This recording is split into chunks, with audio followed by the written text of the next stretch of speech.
What's going on, guys? It's Caleb, and today we have an Audi A6 S-Line that is in the shop for a detail. Now, it should come to no surprise that sometimes I might take on any kind of paint correction with a very small amount of time to get it done. And that's kind of how this one was. It was dropped off to me late Friday afternoon, to which then I had Saturday and Sunday to get it done, with the idea of Monday it being picked up. Now, a few weeks have passed since I've done this car, and if I remember correctly, I do think I was able to squeeze one more day out of it, which it really needed it. So this is going to be a quick one, although it is a very simple one-stage correction, which means it's not going to be a full-fledged 50-minute, hour-long video or so where I chase perfection on a vehicle with 7 to 9 days worth of time to work on it. But still, it should be a good video because, I mean, it's a black car. I mean, black vehicles just look so good no matter how much polishing you do to it. Even if it's just basic gloss enhancement, it just looks phenomenal at the end. Hey guys, Caleb from the future. I really screwed up this video to some degree, and I just needed to stop right here at the beginning because there's no beginning footage, so I need to tell you guys and explain that. So what happened was this detail was brought to me later in the day, and I tried to record the wash section, but I didn't have time. There was no way, with the amount of time we had with this detail, that I was going to get wash and decontamination done on camera all in that evening. So what was my genius idea? Hey, let's go ahead, film it on my GoPro, strap it to my head, and we'll do that.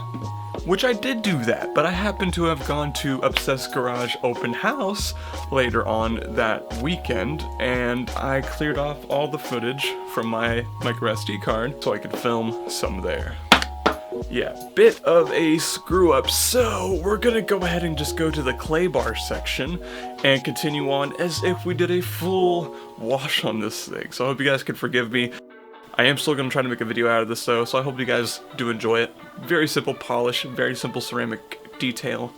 Yeah, I'm sorry, my arm hurts from holding this camera. Alright, back to it. So we're all hanging out here at the shop now. The A6 S-Line is now currently in the shop, and we're going to be decontaminating it with a clay bar. This might be a shorter video, but that's okay, because at the end of the day, this is still a car that is getting nice and cleaned up. Here's Kyle.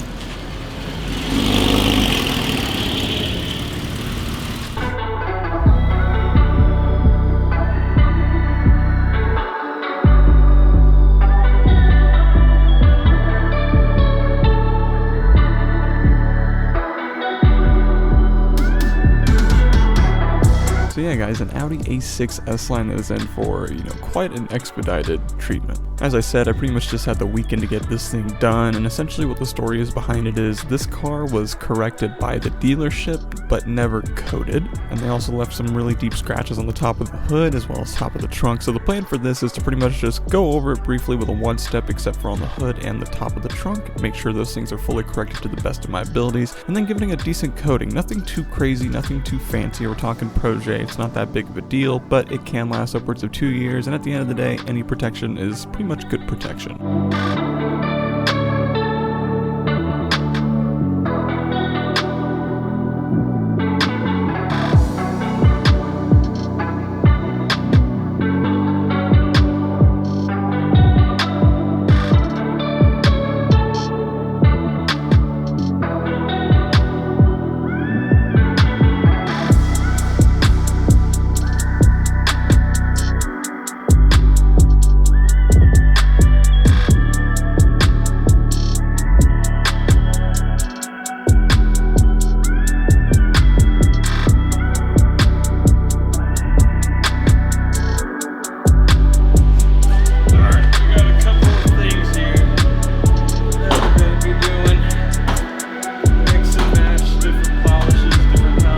Usually with me, when it comes to a one-step, depending on what manufacturer has made the vehicle, determines what pad combination I'm going to use. So pretty much any car that's not German is going to have pretty medium or soft paint.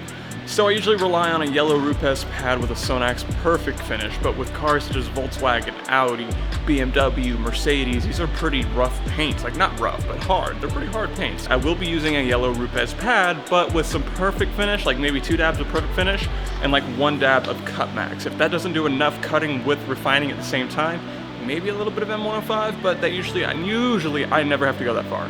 Never. So, 2 dabs, Sonax Perfect Finish, 1 dab, Cut Max. That should be enough cutting power and finishing power to perform a really good one-step. Now usually for one-steps I like to use Sonax's Cut and Finish. That's actually a really good product, and Rupes' high performance polishing compound. That stuff's really good too. Now with this I didn't have any of that stuff on hand, so I made what I had work, and surprisingly it did pretty good. Yeah, so it's pretty much, you know, the standard kind of look you get with swirls and scratches from a newer black car. I mean, it's not too bad at all. Obviously, we're not going for any kind of full paint correction whatsoever. That is definitely not in the budget with this one, but we are going to do the best we can. Let's go ahead and pull out the 1-inch polisher, maybe tape off a few areas, and get going. Since a lot of this footage kinda just went up in atoms out of my SD card from my own stupidity, I'm gonna try to do a little bit more talking here and explaining some more stuff in terms of one-step corrections to you guys. One-steps are a really good way to get a car to get some nice gloss to it, so that way you can put a nice coating on top without needing to go full ham. You know, you don't need to go so hard to get the car insanely fully corrected. And I will say, like, black cars like this definitely benefit from a one-step correction, because you can get it done pretty quick and it ends up looking gorgeous. Obviously not in direct sunlight, but you know, overall on the shades and when it's sitting in your driveway and stuff, it glosses beautifully. The next few videos after this one as well, I'm going to be doing quite a few one-step corrections to get cars done, and I go down a little more into the science of what products like compound and pad and polish I use, so just keep on the lookout for that. I use that side mirror as kind of like my test spot for my theory of using 1 dab of the Cut Max, 2 dabs of the Perfect Finish, and it turned out gorgeous. So we're gonna go ahead and go in between using a 1-inch pad and a 5-inch. We're gonna smack out this door and then this door and so on and so forth, and see how far we can get tonight. I need to have this thing done by at least midday tomorrow, coated and everything. We're gonna be using Projet ceramic coating, so not very long of a cure time, so we should be able to do that.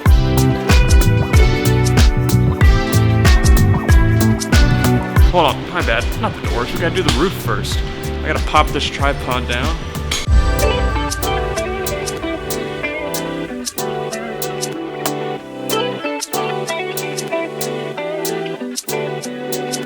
Here's a little thing you'll be seeing me do quite often through this, especially whenever I use Perfect Finish. So I keep my air compressor thingy next to me, so whenever I'm done polishing, I can go ahead and blow all of that dust out of the polish so I can wipe it all up. Now, although Audi paint is actually pretty hard, it's not really going to scratch from the dust particles. Softer paint, on the other hand, will, and I have witnessed it myself. It'll get that dust caught up in your towel and stuck in between that and the paint, and then just the action of you rubbing it off is going to induce swirls into the clear, and you definitely don't want to do that. So just as a good force of habit, use something to blow off all the dust that you can if there is dust being produced.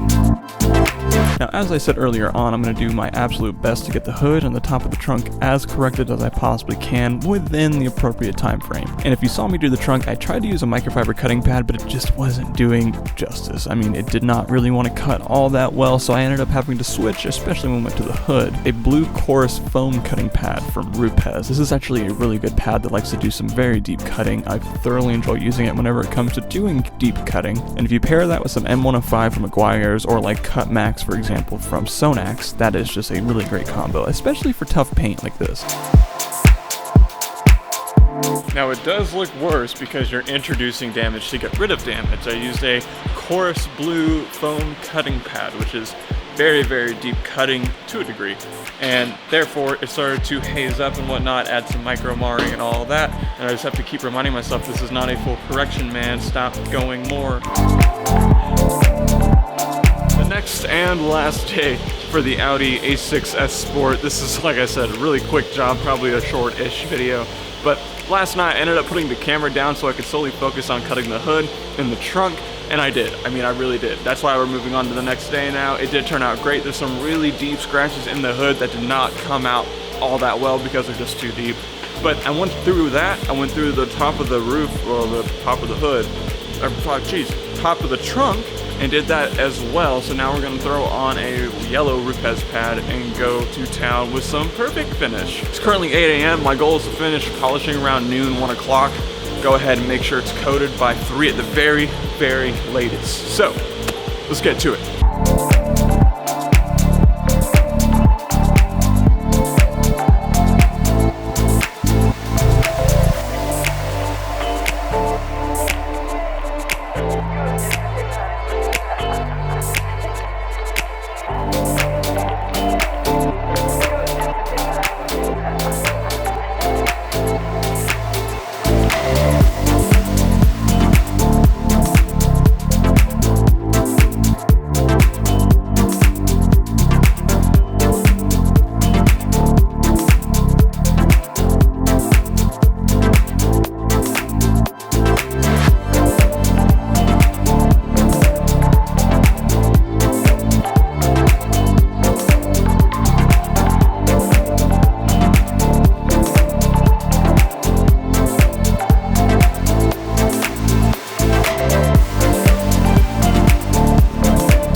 Right here you can see the haziness from whenever I tried to do the full correction on the top of the trunk. I kind of extended it over onto the rear passenger side fender, and this is actually a really good before and after to see how haziness gets taken away from the refining step. Like whenever I pull out Perfect Finish and get rid of all of that cloudiness and the hazy and micro marring and all that stuff. It really is awesome just to watch the transformation of it. I love it. I just have to keep repeating myself that this is not a perfect correction, man. Like there was a deep scratch right there, and I want to chase it, but if I chase it, then I get behind on my time, and then I go out of budget, and oh my gosh.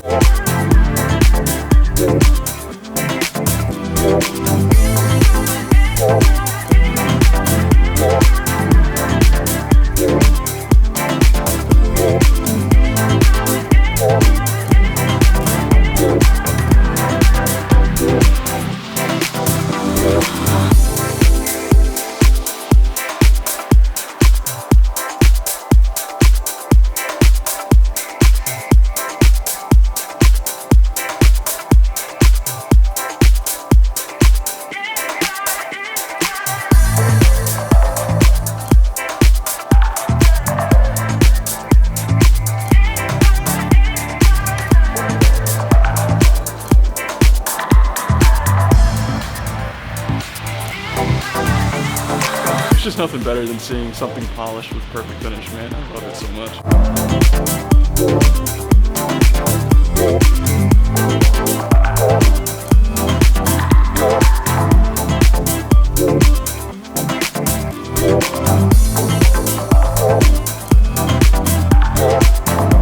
Alright, my apron got wet, so we're rocking t-shirt until it dries.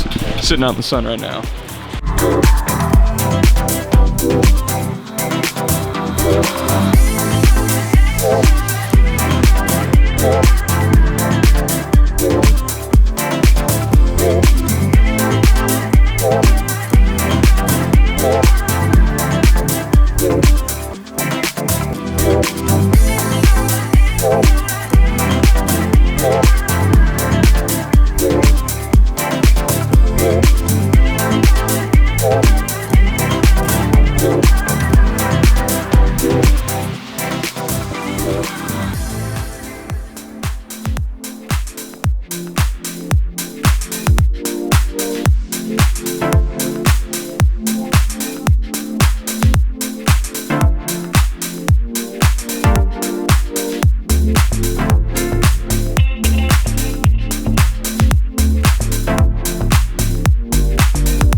The face of the trunk probably had to be one of the more difficult spots, mostly because I couldn't fake out the sensors to keep it open enough so that way I wouldn't touch the bumper with the pad, and although difficult, I just had to, hold it with one hand and then polish with the other, and though this may seem kind of foreign to some people, you can polish with only one hand on the polisher. The most important part is just making sure that your pad is level and flush with the paint surface that you're currently polishing. And if you're new to the polishing game, don't be afraid if all you have access to is one hand for a certain panel. Some angles can be pretty difficult to get to, and I remember back when I was first getting into it, especially on camera, even some nowadays, I'm afraid to use one hand because some people might question it.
In a short period of time. We just have to polish the hood now and we're good to IPA it down and coat it, and it's not even noon yet. Doing good on time. Shocking myself actually.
Now we're going to start a time lapse of me going through and IPAing the entire surface so that way we can prep and get ready for coating.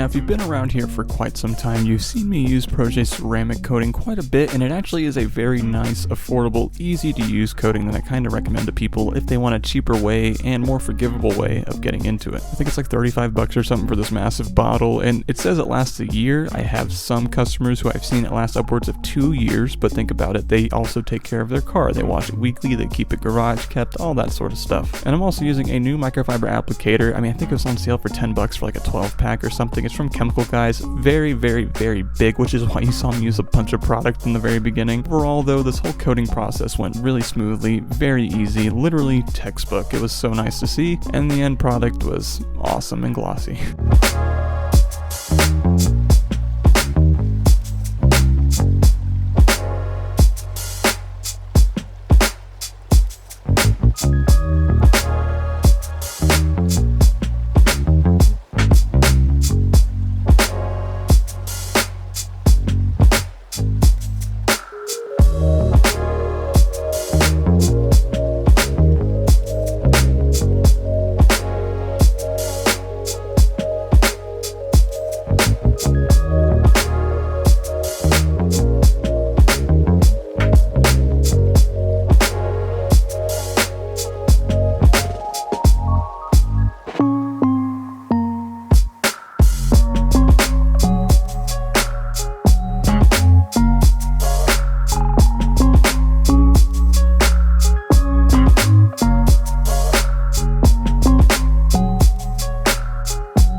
after waiting about 30 minutes or so, we went ahead and put on some P&S bead maker. You guys know I love this stuff. I've harped on it enough, so I'm not going to go too much over it. But that's the nice thing about Projet. Once you put it on, give it about 20-30 minutes or so, and you can put a topper on it like you would at any other time with any other coating. But the better part about this is that it's pretty much cured within that first hour. Like, you can get it wet, you can do all that sort of stuff. Now, the label says about 20 minutes or so. I think that's crap. I would never do that. I would wait at least an hour. But overall, that brings us to this quick ending. That's really all there was to this one. A very simple one-step polish, more or less like a gloss enhancement polish, and get rid of the light to medium-ish swirls and scratches. Other than that, guys, if you liked the video, please show me by leaving a like, and if you like car content of any sort, go ahead and press subscribe and ring that bell to know every single time I upload. I will say the next few videos coming up are going to be really cool. We're talking like a collaboration with some PPF done here in town by a good buddy of mine, and a bunch of other stuff. I won't really spoil too much, but just stay tuned, hit that subscribe button, and I will see you guys next time.